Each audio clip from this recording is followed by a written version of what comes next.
Hi coffee beans! Welcome back for another resin craft. Hopefully it's a pass this time and not a fail, but I guess we'll see.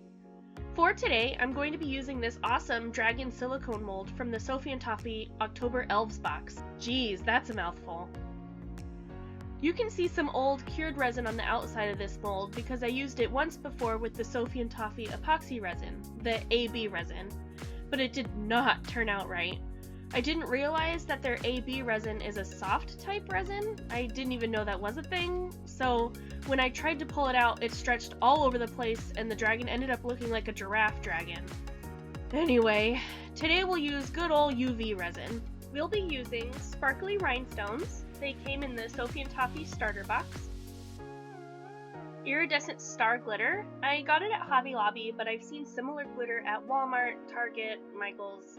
You know the drill. Fine pearlescent white glitter, again from Hobby Lobby.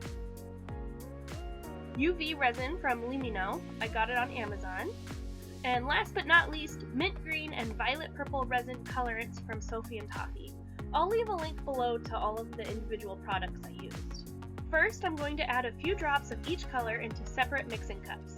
These are silicone, by the way. Before adding the UV resin and stirring. Stir slowly to avoid air bubbles.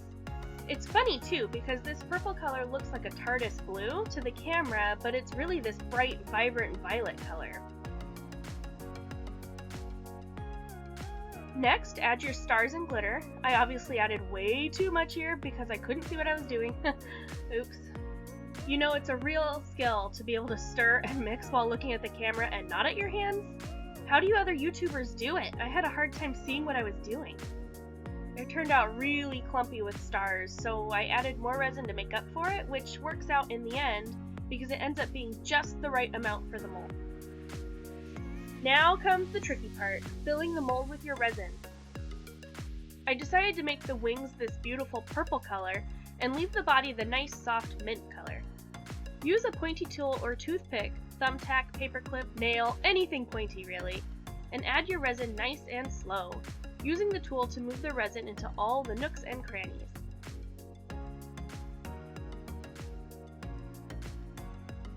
Here, I'm using my UV flashlight to flash cure the purple resin where the wings attach to the body before adding the mint. I didn't want the colors to bleed too much into each other.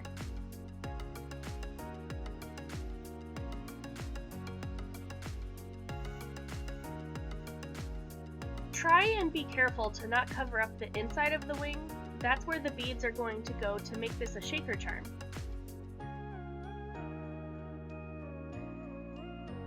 Of course, you could cover them with a thin film or leave them hollow for a really cool effect as well.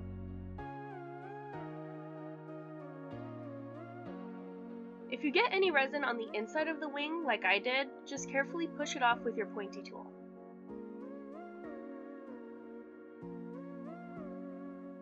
One thing I struggle with the most is moving fast enough. I've used these stars in a few different resin projects and they always stick to the bottom, as you'll see later. I think if I filled the mold and cured it more quickly I wouldn't have that problem, but what do you think?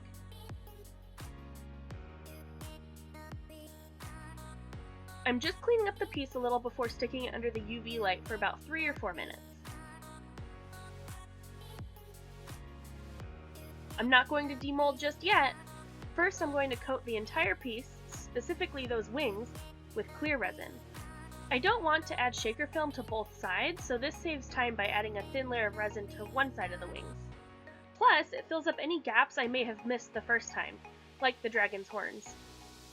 Although, now that I look at the dragon, they kind of look like antennae, so maybe it's a giraffe dragon after all? A giraffe again? A dragaffe?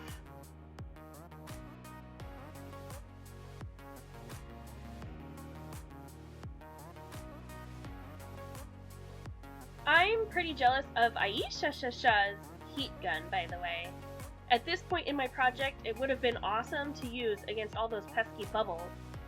Instead, I'm just using my pointy tool to coax them out of the resin. Ugh.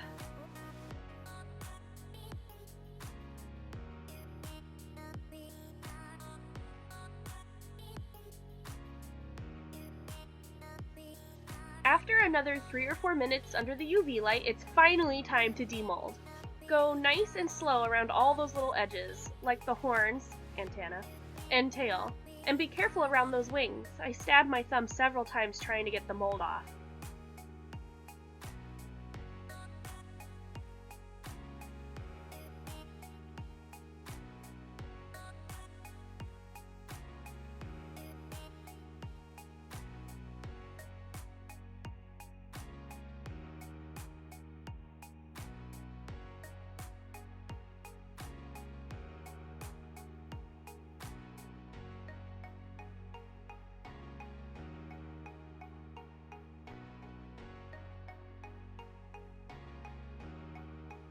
You can start to see that I worked the resin too slowly and the stars sank to one side of the mold. Oh well. Live and learn. Plus, I don't really mind. It gives the piece character. I can be super glittery one day or moderately glittery the next. Take your shaker film and trace the shape of the wing. Cut it to shape and peel off the two sides of protectant film. No joke, this was probably the hardest part of the entire project for me. I could not, for the life of me, get the layers to peel off. I should have timed it. It took at least 10 minutes. At least!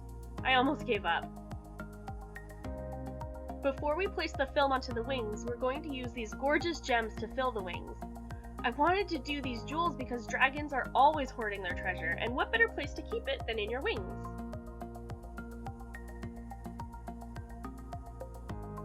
I've only made a few shakers in my resin crafting journey so far, but what I've learned is if you think you've added enough, you haven't.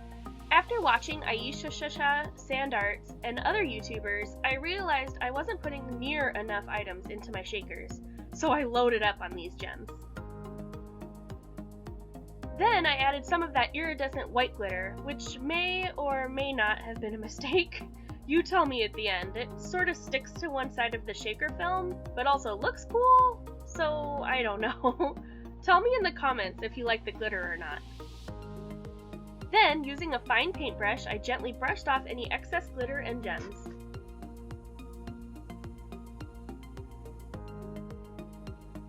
Then I painted on a thin layer of UV resin before gently placing the film onto it and curing it into place.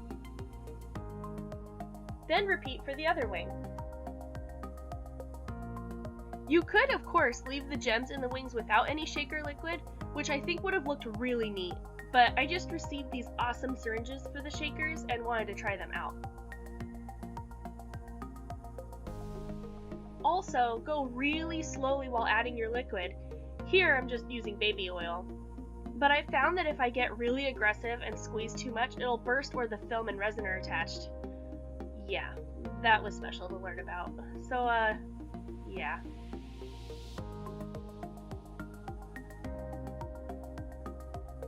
If you spill any oil, use a paper towel to soak it up before continuing. I know you can clean uncured resin with rubbing alcohol, but is it safe to use rubbing alcohol on cured resin? Can anyone tell me? I used a little dab of alcohol on a paper towel to clean up the oily residue, and it seemed to have not affected the resin, so I don't know.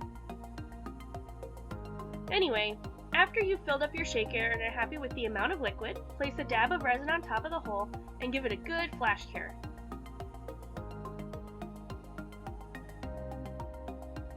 Then dome the entire piece in a thin layer of resin to keep it shiny and to protect the film. While applying the resin for the doming process, I did not apply any pressure to the bottle. I simply let the resin kind of pour out of the bottle on its own so that it had a nice even flow. I really want to buy some clear UV nail polish to use for glossing instead of the resin because I have found that I suck at doming and it always turns out uneven. What do you use to coat your pieces?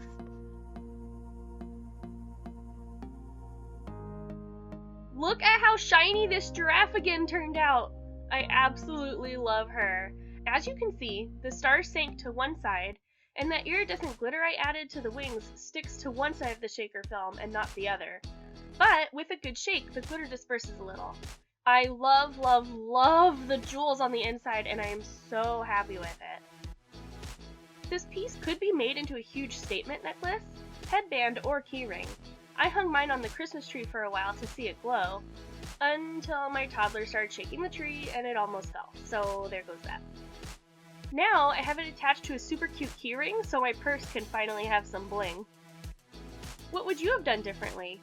Do you have any helpful tips for me? Leave them in a comment below because I definitely appreciate the feedback. Have you made this dragaff or any other resin pieces? I want to see! Use hashtag BunnieDIY or tag me at BunnieDolls on Instagram. As always, leave a comment or tag on Instagram and I'll give you a shout out in my next video. Don't forget to like this video and subscribe to my channel for my crafting successes and fails. All the fails. Until next time, guys, bye!